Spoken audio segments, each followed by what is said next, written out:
Bienvenue dans ce podcast qui vous parle de l'actualité Microsoft, de l'actualité Surface, Windows et Xbox. C'est Lifestyle, c'est l'épisode 227. Je suis Guillaume et j'ai avec moi mes deux compères, Richard et Florian. Bonsoir Richard. Bonsoir. Ça va ? Oui, tout va bien, oui. Ouais, c'est la fin juin, les projets s'enchaînent. Oui, ça y est, la canicule est finie chez nous, donc tout va bien. Ok. On a un peu souffert, mais ça va bien. Tu m'étonnes. Et à côté de toi, il y a Florian. Enfin, à côté de toi, c'est façon de parler. Salut Florian. Salut. La canicule n'est pas finie, il fait chaud. Eh oui, chez vous, oui, dans l'Est. Dans le Nord, je sais pas si c'est encore la canicule. Pour moi, ça l'est encore. Je sais pas oui, si mais toi, au-dessus de 20 degrés, c'est la canicule, non ? 27 aujourd'hui, 26 demain, pour moi c'est encore... pour moi, ça l'est encore, mais je sais pas ce que t'en penses. Ah ouais, d'accord, ok. Bon, allez, je vous propose sans plus attendre de commencer avec notre première partie dédiée à Windows 11. Alors, on y revient. C'est une information que l'on a à propos du nouvel explorateur de fichiers de Windows. Microsoft annonce des nouveautés pour les insiders bientôt en release preview. Donc, vraiment... La quasi-totalité des insiders vont pouvoir tester et on retrouve notamment les onglets dans cet explorateur de fichiers avec des améliorations aussi pour ARM et pour les widgets. Alors, dans la partie explorateur de fichiers, on va voir des onglets, des onglets, forcément, on vous l'a dit. Et dans la partie gauche, vous aurez la présentation qui sera retravaillée pour mettre plus en avant tout ce qui est cloud et disques amovibles, clé USB, carte SD, ce genre de choses. Et les disques plus statiques devraient être un peu mis en retrait. Bon, je suis pas sûr, j'aimerais qu'on puisse moduler cette mise en place des éléments parce que selon l'usage que tu as de ta machine, tu peux des fois n'en avoir rien à faire de l'un ou de l'autre. Donc ça serait bien. Bon. La question, c'est est-ce que des outils comme Dropbox sont aussi mis en avant que comme OneDrive ? Théoriquement, il le faudrait. Mais pratiquement... Est-ce que toi, tu as pu le tester, Florian, ou pas encore ? Oui, par exemple, là, sur l'onglet principal, tu as en haut à gauche, tu as Home. Home, c'est ce qui remplace maintenant l'ancien Quick Access. Ouais. Donc, ensuite, j'ai mis le OneDrive, le perso et le pro. Et puis après, j'ai bureau, téléchargement, documents, voilà. Et en dessous, les fichiers où les dossiers où je vais le plus souvent en ce moment. Donc, d'accord, ouais, les fichiers classiques. Ouvert récemment. Donc bon, après, moi ça me va, j'aime bien, mais tu peux aussi... la partie qui est figée, c'est la partie en haut où tu as OneDrive et Home. Mais dans la deuxième partie, tu peux pinner ce que tu veux comme dossier. Donc si tu veux, tu dois pouvoir pinner ton Dropbox ou je sais pas quoi là-dedans, j'imagine. Mais comme on pouvait le faire déjà dans Windows 10. Oui. Ok. Après, par rapport au nouvel onglet, il y a aussi un autre avantage, c'est que bon, les gens ont fait des tests et disent que ça consomme moins de RAM d'avoir 2 onglets dans un Explorer ouvert que 2 pages. Oui, alors ça, tu viens de griller une news qui était après, mais bon, c'est pas... Sérieusement, c'était une news, ça ? Adieu la news, oui, c'est une petite information. Voilà, donc Florian l'a dit, moins de RAM consommée avec un onglet qu'avec une deuxième fenêtre de l'explorateur. Bon, ouais, est-ce que ça peut avoir... Oui, vas-y Florian. C'est parce que je crois que c'était Christophe qui nous demandait à quoi ça sert les onglets. Bon, on a trouvé quelque chose au moins. On a trouvé une raison. Tout à fait. Ça sert à consommer moins de RAM. Est-ce que après, ça peut améliorer la stabilité du système ou en tout cas de l'application Explorer ? En l'état, c'est complètement l'inverse, mais c'est en bêta pour l'instant, donc faut pas se fier au résultat actuel. Mais pour l'instant, ça a bien foutu la merde dans l'Explorer, parce que quand tu ouvres 2 ongles, tu vois que les sous-parties de la fenêtre sont pas gérées par le même process. Alors tu vois la fenêtre principale, et chacun de tes onglets. Alors par exemple, quand tu changes de thème, tu passes en thème sombre, parfois il y en a une qui rate le coche. Alors il y a une petite partie de ta fenêtre qui est en clair, une petite partie en sombre. Bref, souvent tu as des bandes gris qui apparaissent, qui bug un peu au milieu. Pour l'instant, on sent que c'est des petits morceaux de puzzle qui sont pas bien connectés les unes aux autres. D'accord. Bon, ah oui, c'est bête ça. Oui, mais c'est la première version, on est encore loin de la release. Quoique, on n'est pas si loin de la release que ça, parce qu'ils l'ont... Cette nouveauté est apparue sur les builds 21-22H2, donc... Non, dans les builds 23 de l'année prochaine, donc l'Insider actuellement, qui sera pour la version Windows dans un an. Mais ils ont déjà backporté les onglets dans le canal bêta, qui est la version qui sort dans 2 mois. Donc ils ont ramené le code de ce des onglets dans la version précédente de Windows qui va sortir pour le grand public dans les prochaines semaines. Donc ça veut dire qu'ils ne vont pas attendre un an, elles arriveront vraiment pour tout le monde d'ici cette année normalement. Oui, c'est la question que j'allais vous poser. Oui, est-ce que cette nouveauté, on va la voir en septembre ou pas, quoi? Oui, on l'aura. Et c'est une des grandes, on en avait parlé à l'époque, c'était un des grands avancements de Windows 11 par rapport à Windows 10, c'est qu'ils ont converti une bonne partie des applications intégrées en applications système qui sont dans le dossier C2.Windows System Apps. Et ça fait qu'elles pourraient être mises à jour avec une mise à jour cumulative sans avoir besoin d'une nouvelle build. Donc si ils développent un truc dans une version Insider, ils n'ont pas forcément besoin d'attendre un an que la version descende en prod pour l'avancer. S'ils considèrent qu'ils peuvent l'amener, avec une mise à jour cumulative dans la version actuelle, ce qui est quand même pas mal. Ok. Bon, on a donc des mises à jour incrémentales qui sont beaucoup plus intéressantes, quoi. Et pratiques, ouais. Bon, mais c'est bien. Est-ce qu'on continuerait, Florian, avec les applications Android qui arrivent sur les Windows 11 ? Avec le nouveau sous-système pour Android, alors qui arrive plus facilement, avec des nouveautés. Alors, qu'est-ce qui s'est passé ? Parce que moi, j'ai rien vu de On a juste une nouvelle version version de Chromium WebView. On a le sous-système Android 12L dans Windows 11. Ça fait 3 semaines, ça. Eh ben oui, mais écoute... C'est vieille news. Ok, d'accord. Voilà. D'accord. Puis tu as la nouvelle application Paramètres pour le sous-système Android. Ça aussi, c'est une vieille news. Oui. Elle a une interface plus Windows 11 friendly. Et je veux dire que la mise à jour, c'est vraiment bien faite. Tu sens... l'OS fait tout en arrière-plan. Et tu lances ton système Android. On voit qu'il optimise l'application un peu comme quand tu as fait une mise à jour Android pendant quelques secondes. Et puis bon, ça y est, t'as une version Android qui fait tourner le système en arrière-plan. Je trouve que ça montre quand même que ils ont réussi à mettre un sous-Android complet, un Android complet dans Windows 11, qui se met à jour comme un Android normal. Et moi, je trouve que c'est une belle prouesse technique. Alors, est-ce qu'on a besoin d'être insider pour pouvoir utiliser ça, Florian ? Actuellement, la dernière version, oui. Je crois que parce qu'elle est arrivée en insider il y a même quelques semaines. Donc je pense que c'est pas encore arrivé. Alors, moi, je sais, j'ai pas de PC dans l'insider, donc je sais pas. Mais je pense pas que ce soit arrivé. Ça me paraît rapide pour le grand public. Là. D'accord. Parce que ça m'intéresserait, ça, tu vois, pour pouvoir essayer certaines applications du boulot. Après, essayer les versions Android sur mon PC. De fait, le système Android est en insider et les bêtas et les mises à jour du système Android sont en insider aussi, mais bon, c'est purement artificiel. Si tu veux, en 30 secondes, tu le télécharges toi-même et tu l'installes sur ta version dans insider et il fonctionnera très bien. C'est pas, y a aucune limitation technique qui t'oblige à passer en insider pour l'utiliser. C'est juste plus commercial qu'autre chose. C'est juste qu'ils veulent pas faire un programme bêta séparé, donc ils l'ont mis avec Insider, mais en fait, si tu télécharges le package toi-même, tu l'installes et puis ça marche. Ouais, alors on en reparlera après l'épisode, parce que je pense que ça intéressera pas forcément tout le monde. Ok. Et ça, Richard, oui. Oui, moi c'est Richard. Oh, excuse-moi, c'est la fatigue, c'est le soir. Et ça, de la même façon, c'est les applications Android sous Windows 11, ça va apparaître en septembre ou c'est encore incertain, je crois, en fait, là on parlait de la nouvelle version du système Android qui passe sous Android 12 alors qu'il était Android 11 avant. Je sais que c'était limité au Canada, aux USA et quelques pays, mais je sais plus où est-ce qu'on en était de ce côté-là par rapport à la sortie internationale. Parce que en France, est-ce que c'est dispo déjà pour tout le monde la version actuelle ? Oui, on n'a pas été dans les premiers, mais dans la deuxième vague de déploiement, si je dis pas de bêtises. D'accord, donc j'imagine que si la première vague est passée, maintenant il n'y a pas de raison particulière de bloquer la deuxième, donc elle devra arriver dans les prochaines semaines.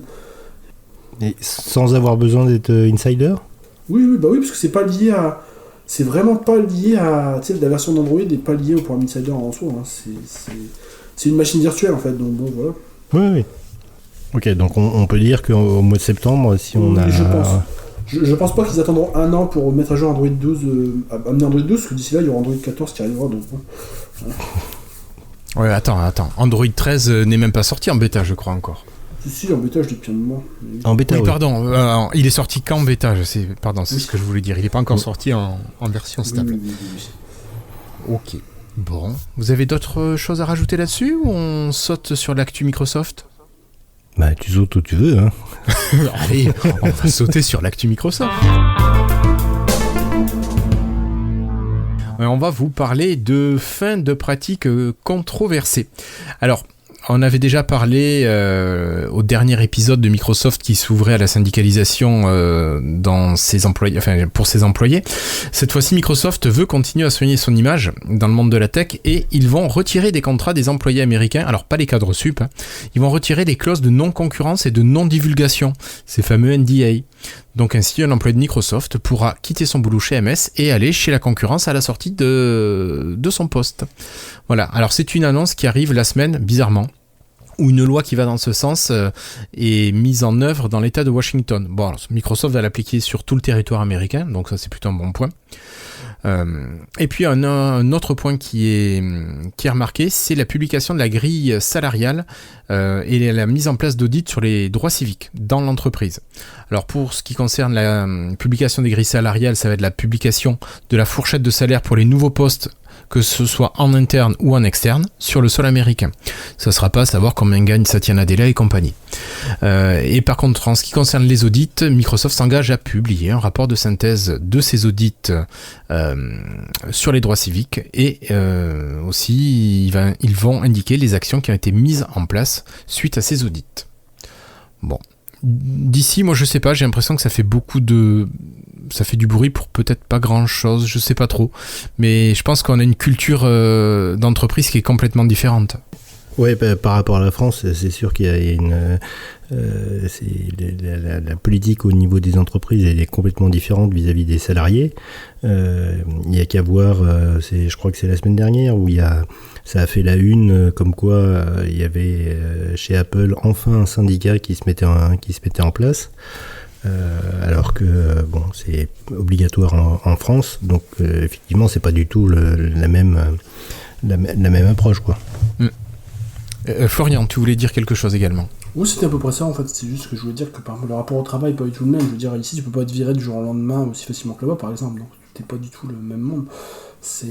Tout est vraiment beaucoup plus contrat. Je pense que les contrats sont beaucoup plus importants aux USA qu'ici, parce que ici t'as quand même des protections en droit. Et puis après, ce qu'il faut voir, c'est qu'il y a le problème du recrutement qui devient de plus en plus crucial. Et puis ça, c'est vrai aussi bien aux États-Unis qu'en France, ce qui fait que les entreprises cherchent à être le plus sexy possible pour pouvoir attirer les meilleurs éléments chez eux, quoi. Mm-hmm. Et ce genre de choses fait partie des avantages qui sont importants. Et ça se comprend, c'est pour attirer les futurs employés. Ok. Merci Richard, merci Florian. On va continuer cette fois-ci avec Microsoft qui veut restreindre l'accès à l'intelligence artificielle. Et je crois, Richard, que c'est aussi dans le monde du travail. Oui, je sais pas si vous vous souvenez, il y a 2-3 ans, il y a eu un bot de Microsoft qui a été lancé, et puis en quelques heures, il est devenu, comme je dis, le pire cauchemar des responsables juridiques. Tu m'étonnes. Donc, et donc plus récemment, il y a dans le cadre de recrutement, des IA responsables du tri des candidats qui ont montré véritablement leurs limites, puisque si vous étiez noir, femme, vous aviez peu de chances d'accéder au poste. Donc il y a Microsoft qui a publié comme quoi il s'engage à restreindre l'accès à ces outils d'IA. Alors il rentre dans le détail sur comment ils prédisent les émotions, le sexe et l'âge à partir d'images, et donc ils cherchent à restreindre l'accès à cette IA sous forme de contrat avec les entreprises qui les utiliseraient pour être sûr que ça risque pas de déteindre, enfin de dériver, quoi. Donc ça montre aussi que l'IA, on a beau dire ce qu'on veut, c'est quelque chose qui n'est absolument pas mature à l'heure actuelle, et que donc il faut qu'il y ait véritablement des garde-fous, et les garde-fous, c'est encore les humains. Tant mieux, j'adore ta conclusion. Eh bien alors on va continuer cette fois-ci et on va rester peut-être un petit peu dans l'IA pour aller dans le métaverse, et je crois que c'est toujours toi Richard qui nous en parle. Oui, c'est cette semaine, il y a Microsoft, Nvidia, Meta, of course, Autodesk, et un certain nombre de sociétés qui se sont mis d'accord pour créer un forum de discussion sur les futurs standards du métaverse. Donc c'est pour préparer l'interopérabilité entre les différentes versions du métaverse qui pourraient être faites chez les différents acteurs, et pour pouvoir communiquer entre eux et d'avoir quelque chose qui permette de de construire un véritable métaverse. Bon, ça c'est la volonté de cet accord entre ces différents acteurs. Ce qu'il faut noter, c'est Apple et Google ne sont pas présents dans ce forum de discussion. Donc, ce qui fait qu'on risque d'être assez limité assez rapidement, sachant que, si j'ai bien compris, Apple risque de rentrer dans le hype du métaverse l'an prochain en lançant son propre casque. D'accord. Et est-ce que tu pourrais nous redire en quelques mots, mais qu'est-ce que c'est que le métaverse ? Non, d'accord. Florian ? Bon, c'est un truc qui est nul et inintéressant, je crois. Alors, j'aurais tendance à faire un peu ce raccourci également, mais j'aimerais bien avoir quelque part une explication en fait, précise de ce que ça peut être. Je me souviens que j'avais commencé à lire et j'ai dit c'est n'importe quoi et j'ai pas cherché beaucoup plus loin. Je vais retourner voir. Métaverse. Non, mais c'est une chose qui est sûre, c'est que c'est un concept qui est extrêmement vaste et j'allais dire chacun peut y mettre ce qu'il veut, quoi. Du côté de Microsoft, ils disent que le métavers c'est Teams. Vous avez Second Life qui dit non c'est nous, ou alors World of Warcraft qui dit non c'est nous. Pour l'instant, les seuls exemples de métaverse qui fonctionnent entre guillemets, c'est à l'intérieur des jeux. Mais un métaverse entre guillemets plus professionnel ou plus grand public, il n'y a rien de fonctionnel qui existe. J'allais dire c'est la version 2.0 des Facebook et Co pour pouvoir interagir entre les différents individus, mais pour l'instant ça reste à définir de façon très précise, quoi. Après, d'accord. Ça semble très lié également à cette histoire de crypto-monnaie, machin truc, et puis de NFT, pardon. De NFT. De NFT et tout ça, c'est un peu... Moi, je trouve que ça fait un peu arnaque de A à Z, ce truc, mais bon, c'est un peu... Pas autant, hein, pas autant. Non, pas autant. Non, parce que, je veux dire, quand tu joues à World of Warcraft, tu l'as ton métaverse, hein, alors que quand tu joues avec tes Bitcoins, tu les as pas, quoi. Ouais, d'accord, dans ce sens-là, peut-être, mais quand tu vois que là, je sais plus, on voit sur Twitter, on voit, tu peux, des gens qui vendent des JPEG là pour je sais plus combien de millions de dollars, c'est un peu, voilà, quoi. C'est un peu abusé, quoi. Ouais, se fout de la gueule du monde. Ouais, mais c'est calmé, ça. Ouais, c'est calmé. Un peu. Oui, non, je sais plus, c'était plusieurs millions d'échanges qui étaient faits l'an dernier, et maintenant on n'est plus qu'à des centaines de milliers, je crois. Donc c'est... Après, je dis pas que c'est forcément très mauvais, enfin que ça n'a aucun avenir, mais pour l'instant c'est toujours pareil, ça se cherche pour avoir un véritable but. Pour l'instant, on sait pas du tout à quoi ça correspond à rien pour l'instant, quoi. Bon, mais je pense qu'on va pouvoir sortir du métaverse et on va aller plutôt du côté Xbox et jeux. Alors, je sais pas si vous avez vu, mais en dehors de la Xbox, Microsoft a fait des annonces ces derniers jours, notamment sur... Alors, ça on l'avait déjà dit la dernière fois, l'arrivée de xCloud sur les télés connectées Samsung, le Game Pass Ultimate qui va vous permettre de jouer à vos jeux dans le cloud, mais ça Richard nous en avait aussi parlé il y a 15 jours. Il y a la possibilité bientôt de jouer à des démos gratuites sur le Xbox Game Pass. Pour les développeurs, il y aura l'arrivée du DirectX 12 Ultimate. Alors je ne sais pas en quoi ça consiste. Richard, je suis pas sûr que toi non plus ce soit ton domaine d'expertise. Non. Mais j'ai cru comprendre que ça allait être super intéressant. Il y a une optimisation des jeux en mode fenêtre ou fenêtré. Donc ça, vous allez pouvoir, ça va jouer sur la latence, l'ajout du taux de rafraîchissement variable ou encore le HDR automatique. Tout un ensemble de choses qui doivent normalement améliorer l'expérience des jeux sur Windows. Oui, mais comme ça, tu pourras faire ton Alt-Tab entre Excel et puis ton jeu quand il y a le patron qui arrive, quoi. Et ça sera beaucoup plus fluide que ce soit pour revenir sur Excel ou pour revenir dans ton jeu. Oui. Voilà. Ok, merci. Et on a le Game Pass Widget aussi qui devra vous permettre, donc qui va arriver dans les widgets et qui devra vous permettre de chercher un jeu dans le catalogue, de trouver des suggestions ou bien de récupérer la liste des jeux auxquels vous avez joué récemment. Après, on avait parlé de la barre de jeu aussi qui va montrer les 5 derniers jeux joués et les 5 derniers stores que vous avez sollicités. Donc les stores de jeux comme Steam, Uplay, etc. Il y a un truc sympa, c'est sur Edge. Si vous jouez via Edge, vous avez le mode Clarity Boost qui a été présenté et il doit permettre une meilleure définition au jeu, et il s'ajoute au mode efficacité qui doit arriver et sur Windows 10 et sur Windows 11 pour maintenir la rapidité et la fluidité dans les jeux, pas dans l'élocution par contre. Voilà. Donc ça, c'est tout un ensemble de petites news plutôt orientées jeux PC qui ont été présentées il n'y a pas très longtemps par Microsoft, en plus de news qui étaient plus en lien avec Blizzard et compagnie, le rachat d'Activision. Voilà. Ok. Autre chose à dire là-dessus, ou est-ce que j'enchaîne ? Oh, enchaîne, non, je pense. J'enchaîne. Une petite évolution de l'application Xbox. Alors, je sais pas si vous l'utilisiez jusque-là. Elle peut vous permettre d'installer vos jeux qui viennent du Game Pass. Et elle va vous dire si le jeu que vous souhaitez installer est fonctionnel ou non sur votre PC. Donc, elle va vous dire si votre machine comporte les composants recommandés pour tourner parfaitement, ou pour tourner, ou pour ne pas tourner. Voilà. Donc, ça va pouvoir permettre de prédire comment tournera le jeu sur votre bécane. Ça, je trouve ça plutôt pas mal quand même. Ça t'évite de télécharger un jeu ou voire de l'acheter pour rien. Oui, c'est tout bête, hein, mais c'est le genre de fonctionnalité. Moi, j'aurais bien aimé la voir avant. Je sais pas ce que vous en dites, mais... Oui, c'est vrai que la plupart du temps, on angoisse au moment où on lance le jeu. Enfin, moi, la première chose que je fais quand je lance un jeu, c'est je vais dans les paramètres pour voir au niveau graphisme ce qui m'a détecté et savoir si c'est bien ou pas, quoi. Mais de le faire avant, oui, effectivement, ça peut être intéressant. Bah oui, ça peut t'éviter un achat inutile. Oui.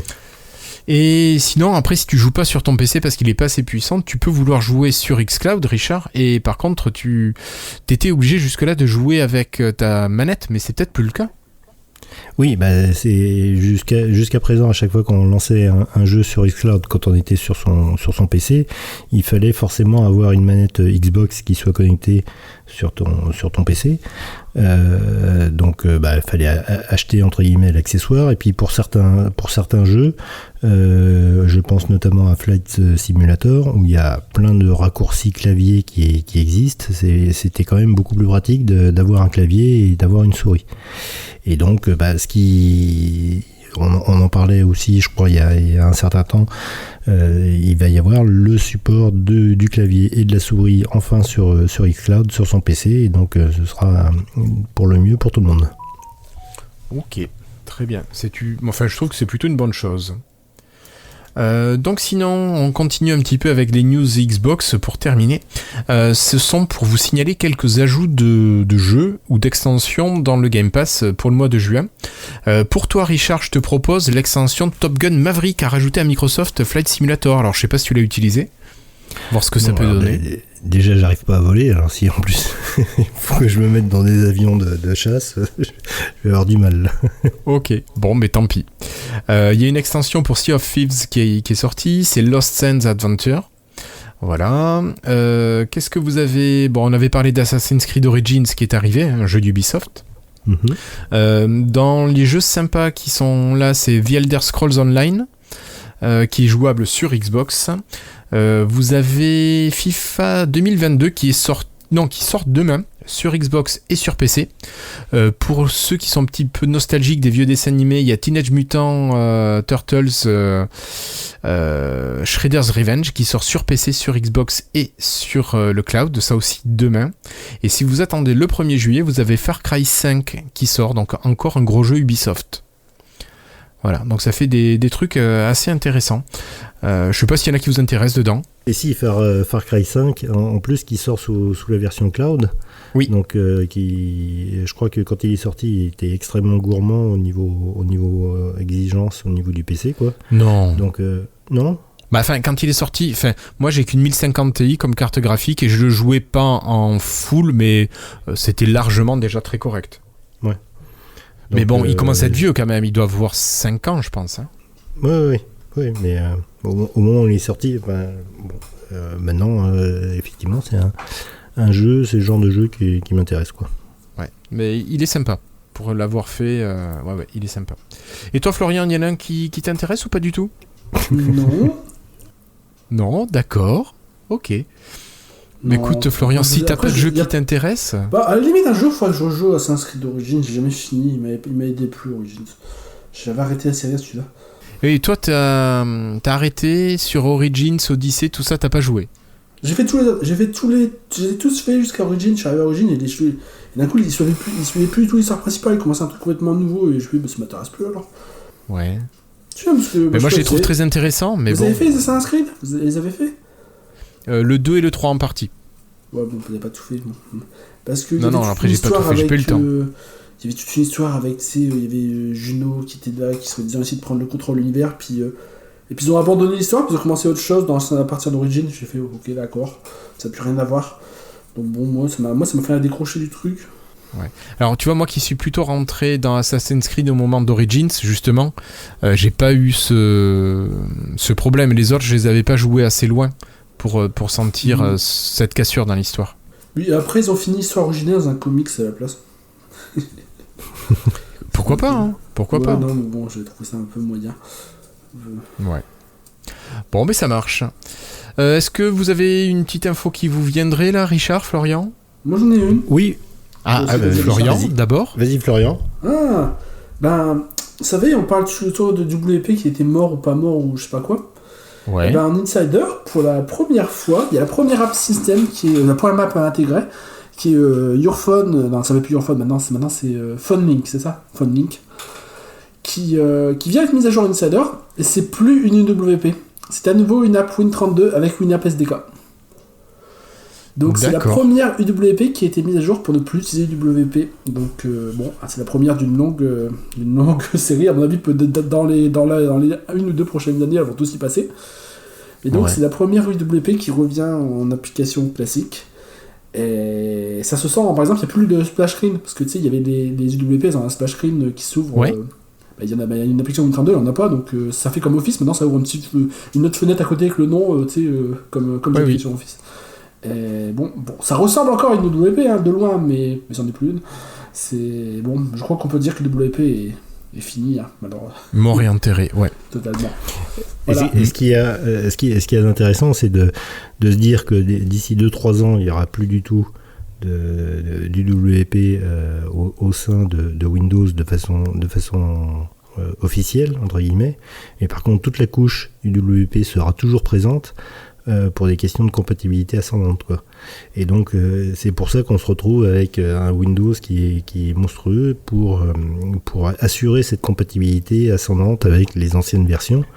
Et donc voilà, c'est ce qui est bien pour les développeurs, parce qu'ils savent que leur application elle est supportée pendant des dizaines d'années par Windows, mais ce qui fait qu'on arrive à avoir quelque chose qui est assez monstrueux au niveau taille, quoi. Mais est-ce qu'à un moment ça vaudrait pas le coup de dire ça, c'est bon, on arrête toute cette partie là, elle a peut-être 20 ans, 30 ans, on dégage tout ça. Ils peuvent pas. Je veux dire, c'est ce qui fait la force de Windows. C'est aussi son gros avantage, c'est que tu as encore des applications Win32, 32 bits, voire même 16 bits qui existent et qui fonctionnent toujours, quoi. Donc moi j'ai eu besoin d'installer un petit utilitaire bête et méchant qui n'est plus développé par le développeur depuis 10 ans. Qui est une vieille application Win32, je suis sur Windows 11, elle fonctionne du feu de Dieu, quoi. Donc c'est le gros avantage de Windows, mais c'est également son boulet, parce que il faut qu'ils assurent cette compatibilité, quoi. Après UWP, je me dis, regarde sur téléphone c'est un monde différent, mais sur téléphone ils avaient lâché plutôt rapidement. Quand ils sont passés à Windows Phone 8. Pardon ? Non, je pensais que tu voulais parler de Windows Phone 7 à 8, mais oui, c'est ça. Je parle de ça. Oui, je parlais de ça en fait, mais je parlais de ça au niveau API intérieur. Mais oui. Ouais. Les applications Windows Phone 7, c'est des applications Silverlight. Windows Phone 8 aussi au début. Et après, ils ont fini par lâcher le Silverlight sur Windows Phone. Bon, c'est évidemment les phones, c'était moins important. Mais c'était parce que justement les premiers n'avaient pas pris, il n'y avait pas beaucoup d'applications intéressantes, donc ils l'ont lâché. Et je me dis, est-ce que sur PC on pourrait pas, est-ce que ce serait pas cette fois la seule fois ils peuvent le faire, parce que finalement, est-ce que tu imagines que dans 15 ans quelqu'un va aller trouver une UWP nécessaire. Les entreprises sont jamais passées dessus. Les particuliers quasiment pas non plus. Oui. Est-ce qu'il y a, je suis pas sûr que ce soit si important. Ah non, c'est sûr que c'est minime. Maintenant, après, c'est une question de politique, mais Silverlight a toujours été présenté comme étant un plugin, un additif à ton système d'exploitation, et il n'était pas intégré au système d'exploitation, alors que UWP a vraiment été présenté comme étant le futur du développement et le cœur même de Windows. Ouais. Je suis désolé. Et c'est vrai et si on remonte plus loin, WPF est encore maintenu également, donc c'est pareil. Ah bah oui, j'en fais tous les jours, moi. Bah oui, donc voilà. Mais bon, WPF, je pense que ça a été quand même plus populaire que WP, donc c'est pas non plus la même chose. Mais c'est un peu... Ok, écoutez, merci pour ce petit débat sur la fin du WP, ou non, de Windows. Alors, Richard, tu voulais rajouter un petit truc ? Oui, moi c'est juste un tout petit jeu que j'ai découvert aujourd'hui, pas plus tard que ce matin, qui est sur Steam, qui s'appelle No Plan B, qui est un petit jeu développé par un Français, un Parisien, qui donc est maintenant sur Steam, qui est très sympathique. C'est une sorte de Counter-Strike où tu prévois à l'avance les déplacements de ton squad, quoi, à l'intérieur de ton équipe. Oui, et donc tu prévois tout ce qu'ils doivent faire, etc. Puis après tu joues et tu vois ce qu'ils donnent, et puis après si ça marche pas, tu rejoues, etc. C'est un petit jeu indé très sympathique, qui est pas très gourmand et qui est à découvrir. Donc c'est No Plan B. Et donc je vous invite à aller le regarder sur Steam. Il y a une première version téléchargeable gratuite, et puis après vous pouvez, je crois que c'est pour 13 € seulement, acheter le jeu. Ton explication, elle m'a étonné un petit peu, parce que quand t'es en train d'expliquer, tu dis si tu prévois tout à l'avance, puis ensuite tu vois, et si ça marche pas, moi je m'attendais à ce que tu dises ils sont morts, tu peux plus recommencer, parce que nos plans B, puis tu dis non, on recommence. Oui, c'est vrai. Je m'attendais à ça, je m'attendais à dire ça va être un truc où tu sais, t'as un seul choix et après t'es fini, t'arrives pas, et tout, non. Non, mais en fait, ça veut dire que tu ne peux pas modifier ton choix pendant la manche, mais tu peux refaire autant de manches que tu veux. Je pense que c'est comme dans ce sens-là que nos plans B a été choisi. Mais j'ai pensé comme toi, Florian, je te rassure. Richard, merci beaucoup pour cette reco jeu vidéo. Merci Florian. Je vous donne rendez-vous dans 15 jours pour le dernier épisode de la saison. D'ici là, portez-vous bien, attention à la chaleur et aux orages, et salut à tous. Salut. Ciao.